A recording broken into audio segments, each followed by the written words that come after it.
Hello and welcome to my first look at another novel. I did tease this novel in a previous book first look and the response was fantastic.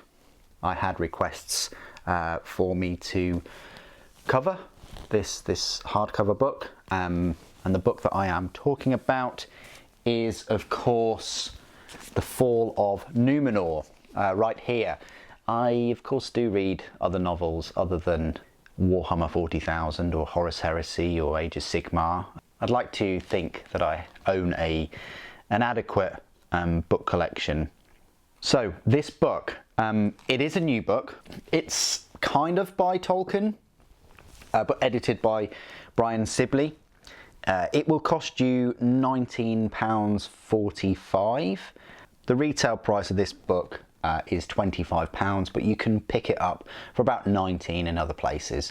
The main reason why I showed this book, no preface there, but the main reason why I showed this book in the other book first look was just to give people like a comparison between Warhammer books now and current books, I guess, in terms of quality and maybe not so much content in the form of the literary style or the number of pages, number of words, number of stories, characters, things like that, how much of a memorable story it is.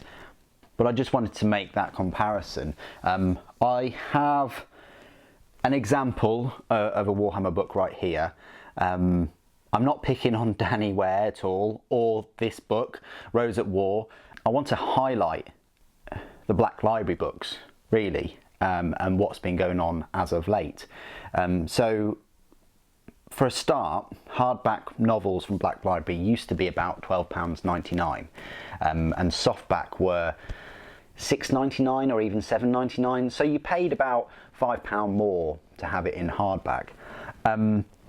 They bought a printing company in China, and that is where all of their books are now made for Black Library. It always says printed in China.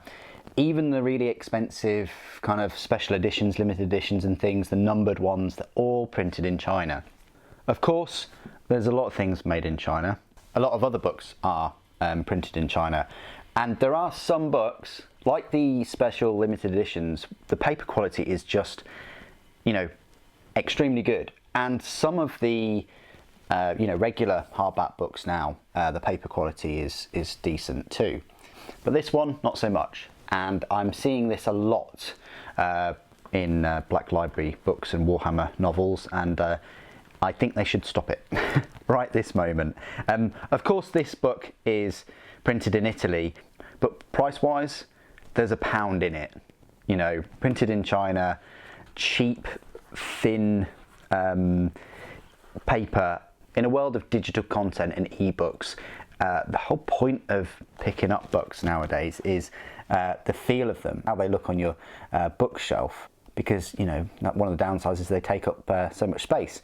But I feel like recently we're losing a bit of that, unless you go for the limited special editions. But not everybody can spend between £40 and £80 on one book. In one way, that's a lot of hobby money, really. But yeah, I just wanted to make the comparison. About £1 in it.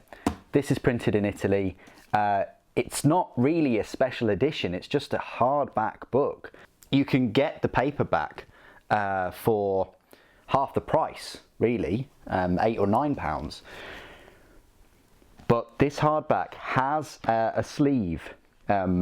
Yeah, there's no art, but it's very kind of minimalistic looking, just like a black bound cover. Inside though, you've got this lovely artwork. You've got a page keeper, so you get this. You don't need to worry about any bookmarks and things. I know people rip out a piece of paper and then just use them. You've got different coloured fonts. This is by Harper Collins, publishers, by the way. In memory of J.R.R.Tolkien.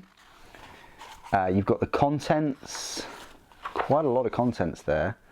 plates about this book,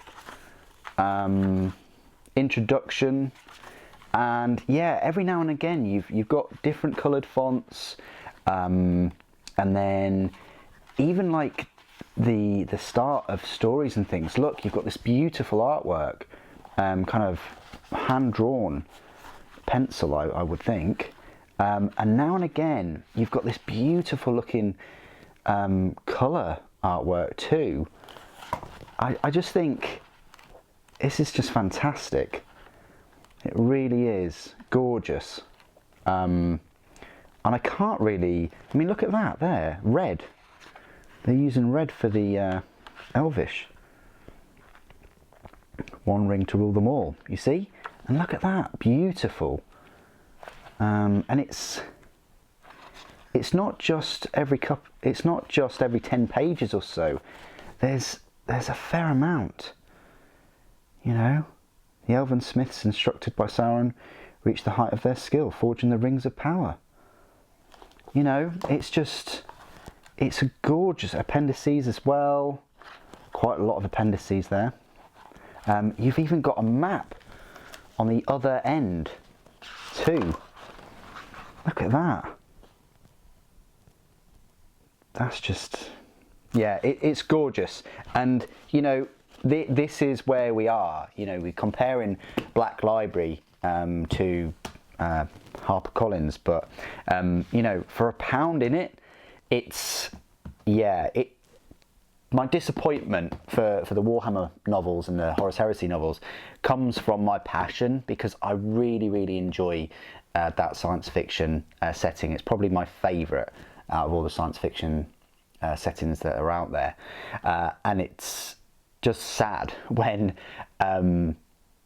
some of the stories, which are absolutely fantastic, unfortunately don't get the book that they deserve. You know, they don't get the paper quality, they don't get the you know, the content, the layouts, you know, for an £18 book, you shouldn't have to be able to see the, you know, writing on the other side, you know, when you're comparing it to other novels. And you probably find that with other publishers as well.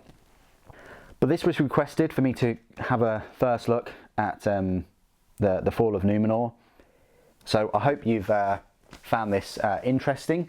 But what do you guys think of Black Library's publishing? Do you think it's just do you think it's simply the case that they are producing too many books and too many novels, and they're kind of overstretched, so they're having to cut corners in so many places? For someone who absolutely loves reading, it's hard for me to keep up with all of their releases. But please do put your thoughts and opinions of their recent offerings down in the comments below. Be interested to read your thoughts and comments. Thank you ever so much for joining me today. Thank you for watching. Sauron protects.